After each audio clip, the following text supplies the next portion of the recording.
Hello and welcome to today's video, and today I wanted to try something that I've never actually tried before, and that is welding. So I've had an arc welder for a number of years, and I've also got a MIG welder, a SIP MIGMate 120, I think. Looks like it's from the 1980s, judging by it's got a telex number on the instructions.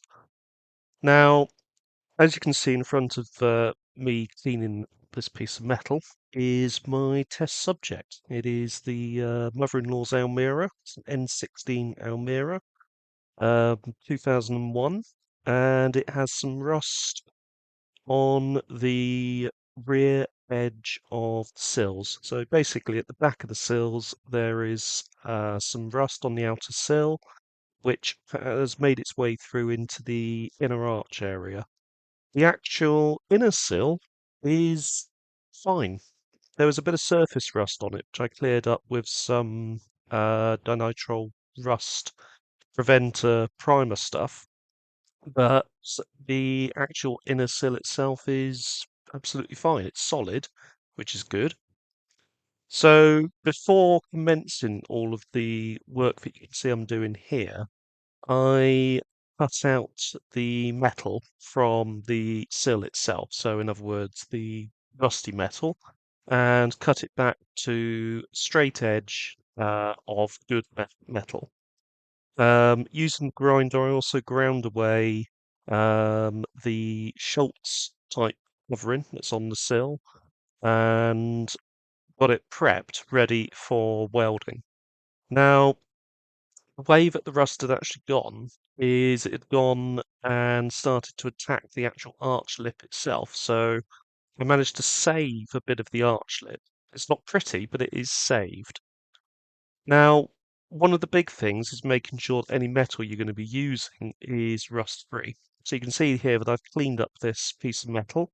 I'm treating it with some 99% isopropyl alcohol just to clean it off. And then I'm treating it with some of the dinitrile um, rust preventer primer, which actually turns it black, which I noticed, which is quite interesting. So I had to just wire brush away the edges that I was going to be welding to, just to make sure that I had a good area to weld to.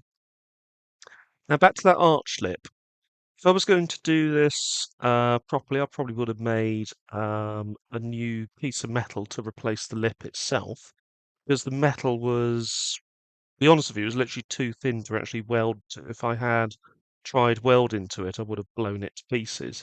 So I welded the panel to the car in three separate places, so three separate edges, and that seemed to work absolutely fine. The metal I'm using is actually a bit thick, so it's not the same thickness as the metal that is on the car at the moment. So what I've done is I've actually put it inside of the sill and just welded around the hole that I've created, so that this panel can then just be sort of filled in place. So a skimmer filler or something similar. As it's my first attempt, and as it's in an out of sight area, my main priority was to really learn how to weld or give it a go and just sort of make something that was solid.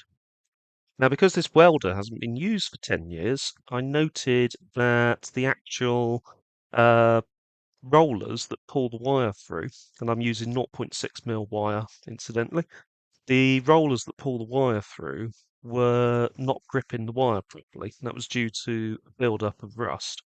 So using a drill and just activating the controls so that the motor starts to spin the pulleys, just literally just cleaned it off like that, as you can see me doing there. And what I then did was use a bit of isopropyl on cloth just to um, clean off any residue and then make sure that it was completely clean. Now, this wasn't the end of the problems I had trying to get the welder to work. I also experienced issues where the wire would get to a certain point and then wouldn't come out of the tip of the welder, even with the actual tip of the welder removed. So, welding torch rather. So what I had to do was to strip down the torch, poke some wire through the torch itself, and that dislodged a bit of stuck wire that had become lodged in there.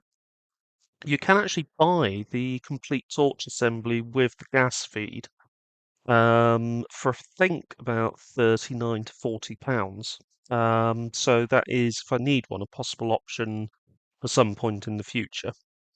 Now, this particular welder will run in both gas and gasless operation.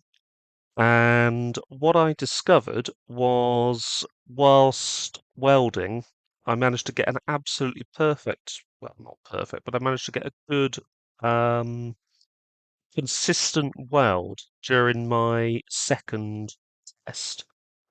But when I tried to do it on the car, I was getting sort of very splatty welds, which were solid, but didn't particularly look very nice. They did grind away quite nicely to sort of look fairly neat, but they didn't look perfect. Now, I thought this was because of the um, speed that the wire was coming out, and also the voltage or ampage or current rather that I had going through the unit. It actually turned out to be a lack of gas, and I discovered this sort of halfway through doing the job itself. What had actually happened is the gas valve I was using had a dodgy seal. So, although it was allowing gas through to the welding torch tip, um, it was leaking out of the valve assembly itself.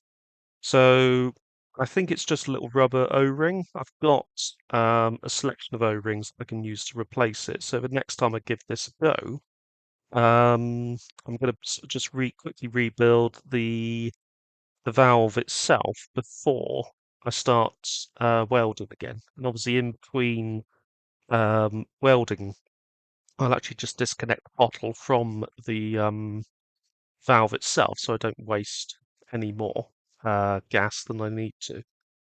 Now, I think I had the dial on about 3 for that first, well, sorry, 4 for that first attempt. And for this second attempt, I turned it down to about 3 or so.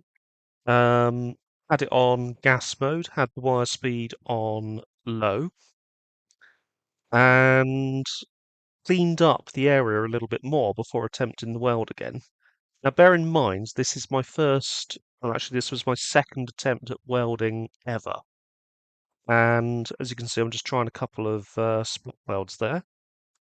And it looks like I'm getting quite a consistent, I guess, flame or welding, melting, oh, what do they call it? A weld pool, I think. So a pool of weld, which is just the melted material. And that was, was this my first attempt or second attempt? Just having a quick look. That was my second attempt there. And that didn't actually come out that badly at all. That was what I was hoping I would get on the car itself. However, um, because of the aforementioned gas issue, the results on the car were not as neat. They were solid, very solid in fact, but they weren't as neat as I was hoping. And you can see there, I'm just going over it again because I'd actually welded slightly proud of the metal itself. So I hadn't actually welded to the metal. I'd actually welded on the metal, but not metal to metal, if that makes sense. Now, one thing, it sounds obvious when I say it, but one thing that I made sure to do before doing any work at all was to make sure that the battery in the car is completely disconnected. And I found that I could get a very good earthing point for I think it's the cathode, the negative terminal, it's called the cathode, and obviously the welding tip is the anode. So it's sort of operates on that principle. But I got a very good contact point on one of the suspension components. Because obviously that's sort of as close as you can get to bare metal. And that got a pretty good connection on that. And I also ground away a little bit on the sill, or just wire wheeled a bit away on the sill to get good sort of contact there. So this is before the job. As you can see, there's that lip I was talking about. And this is after the job. As you can see, that it's splatty, but it's solid. And I did blow a little hole in the corner there. Those areas there I just filled with some flexible seam sealer.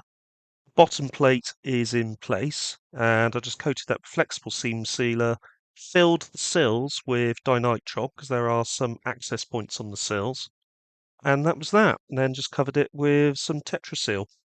Anyway, that was my first attempt. Hope you enjoyed watching that. If you did, don't forget to hit the like button, don't forget to subscribe. See you again soon. Take care. Thanks for watching.